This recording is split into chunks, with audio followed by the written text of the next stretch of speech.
This is the Royal Marine Arctic Bergen. It's in superb condition for its age. I had bits missing off it which I had to acquire, mainly the frame. Itself a lucky car boot find.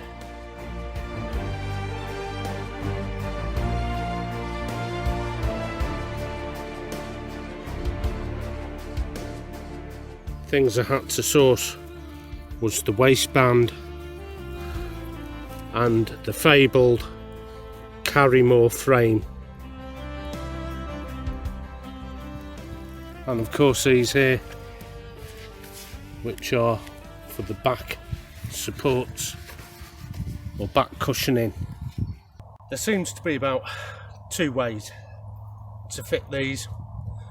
You can have it riding high to accommodate the 58 bouncing bomb sleeping bag system, or I can ride it low here, and this part of the Bergen rests on the actual frame itself. I'm riding mine elevated right to the top, and that's because I'm allowing the extra gap at the bottom, which is from here to here, for the bouncing bomb sleep system, because I have an intact bouncing bomb, the 58 pack, which would be the 58 pack sleeping bag. Also have the liner for it and the bivvy, all central zip, and of course I had to source them individually. I'll share with you a couple of methods I've used personally to adjust this pack for my own fitting. There's not a lot of information regarding the Arctic Royal Marine Bergen, but there was a young guy, he had one, and he's done a video of it, and the first thing he noticed was the shoulder strap was too tight to put on. I'm thinking, well, you know, he's a young, slim guy. I'm a lot older, a lot broader as well. And the problem was simple. This is the strap that would come up and meet your shoulder adjustment here. So I had to bring these straps up. Let's come to the bottom of the Carrymore frame here. I had to go to Google Images, and even them I think were incorrect. I'm just going for the loop on the very, very bottom, and a lot of people have been connecting this loop right to the bottom of the frame, and of course that's going to make this shoulder strap amazingly tight if you hang this further up the frame, so it'll loosen off. This end here needs to come to the shoulder adjustment. Now this is the way I've seen in Google Images. I couldn't find anywhere with a how-to on this, and this is certainly not a how-to, by the way. Let's see what's happened from the bottom of the frame up to the shoulder. When I lift it, there is not a lot of leeway there. If you are any more than an 8 stone person, that would be fit for a kid. But on my side, on the way I've adjusted it, you can see that is lifted a whole lot higher because I'm not connected to this point here as viewed in Google Images. I've come up the frame on the other side to somewhere around here, which takes the lift of the carriage from there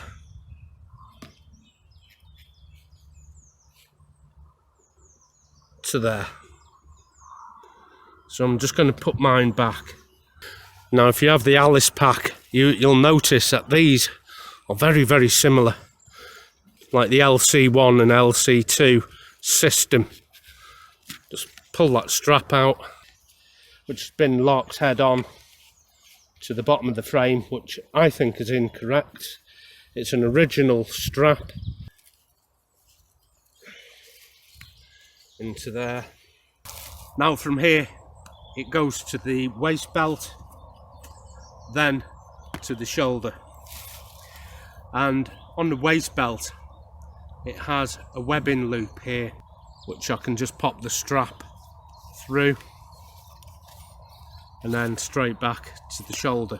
A simple adjustment that's going to make all the difference to the carriage of the actual pack. Like I said, even this young lad was struggling getting his arms in, and that's why the carriage strap was just too low down.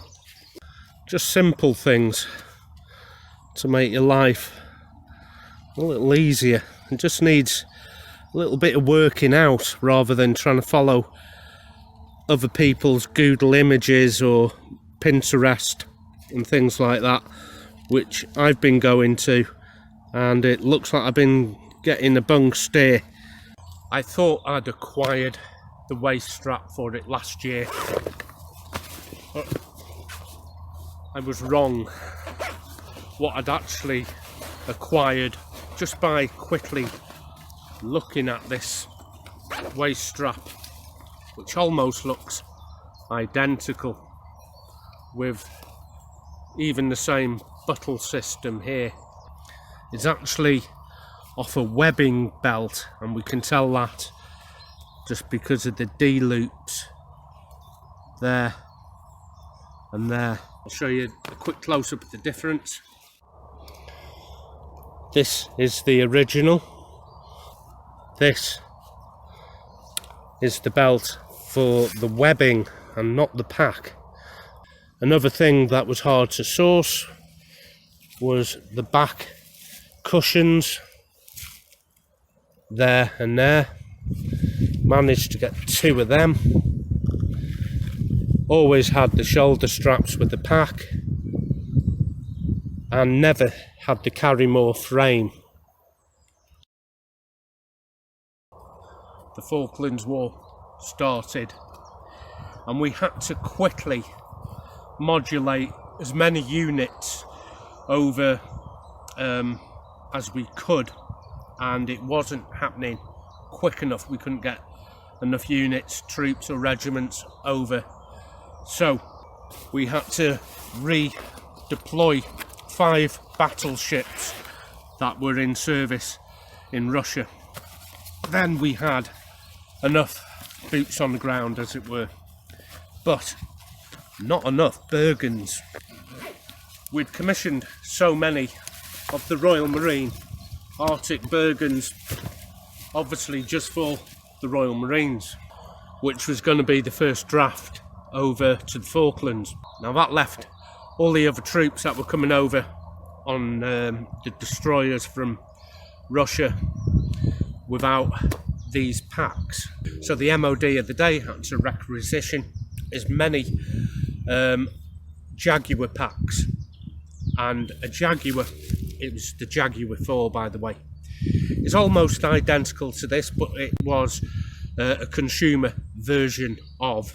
The frame was different, the pack had slight differences, but in essence was the same pack. It was in blue, the Jaguar 4, Carrymore Jaguar 4.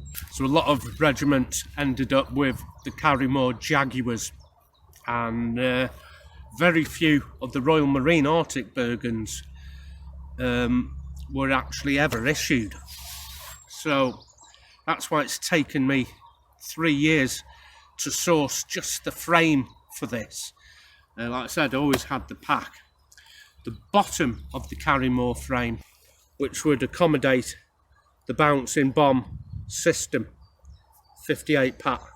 A big chunky boy, the 58 bouncing bomb. I know because I've got one. It's not in brilliant condition, but for demonstration I'll put it on towards the end. You can of course put this back to a standard. The frame is attached here, and it has a stopper end of fabric, and it just stops this section of pole from sliding all the way out. It drops right down the whole Bergen and closes up this gap here, so instead of having a massive roll system, it would just be big enough maybe for your ground pad. I quite like this just as a display piece, set up as it is. I really do. I was half thinking of building a cabinet for it, and with glass door and coloured down lighting and up lighting, and throw the telly out and just stare at this all night. But when you got it in your head that you want to complete a project, you'll do anything at any cost to finish the project off. Well, at least I do. So I managed to source the frame itself, which is surprisingly lightweight. I've connected mine to its highest elevation to accommodate the bouncing bomb on the bottom, but it becomes top heavy without the bouncing bomb actually on. The top wants to sway, and a lot of people have been spoilt in today's modern time packs because the frame sits internally and it's very well cushioned. Back in late 70s, early 80s, that just hadn't existed. It was an external frame. Some people think it's going to stick in your back, and if you don't walk properly or adjust it properly, it can do. I think this carries amazingly well, even with it in its elevated position, so the carriage is swinging like that. You can stabilise it, of course, by putting the weight down the bottom, which is an ideal size for the MSS sleep system. But I don't find an issue with carrying external frame packs if you load them correctly. We'll have to change locations here. There's an open pasture there, and we can put up the 58 bouncing bomb.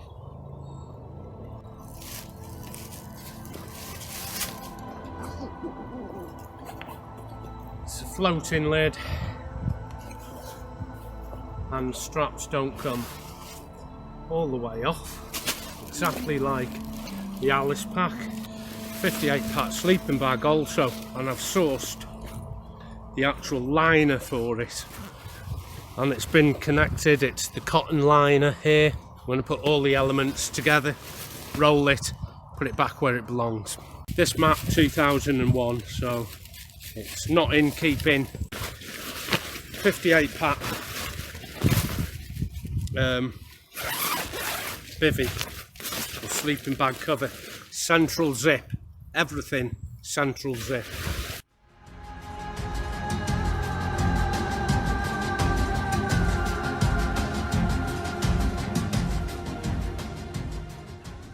Cold in the Falklands. I really don't know how them lads would have survived just with one Arctic bag.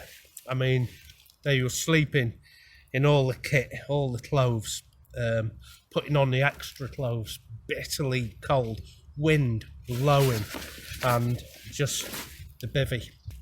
But it's time to put all this back in the roll.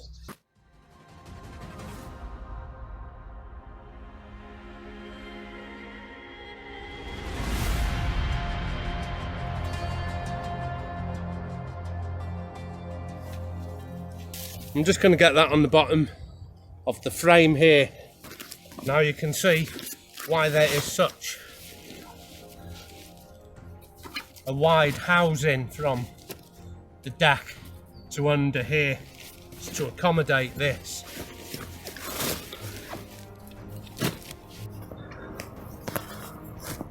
I connect mine to the actual Bergen itself, so it pulls the Bergen down flush.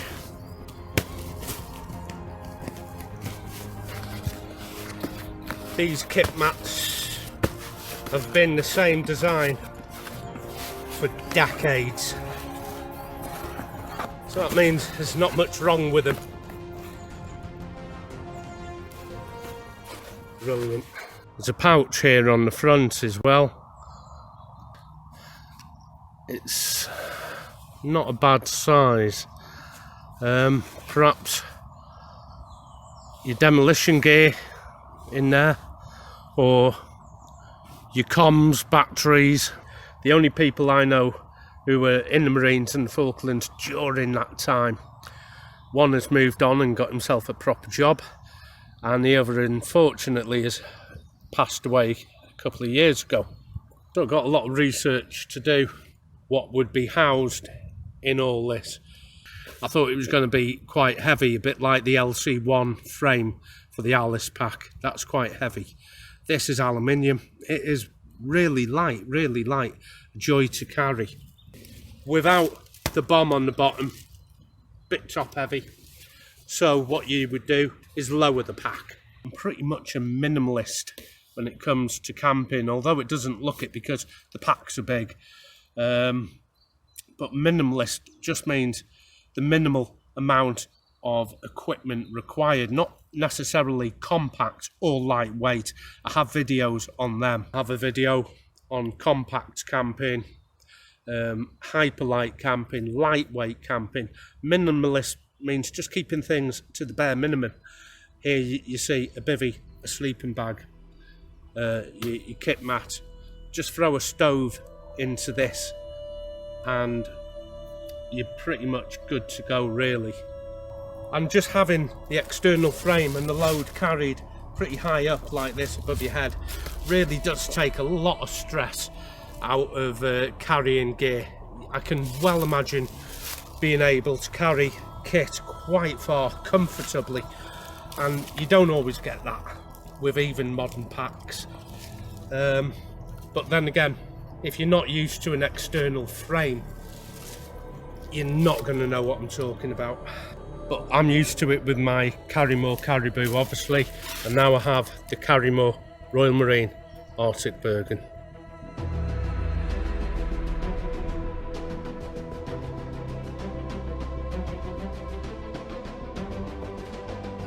A lot easier to carry now. The 58 bomb is where it should be, at the bottom, and I can stack upwards after that. I can imagine this being a very comfortable pack.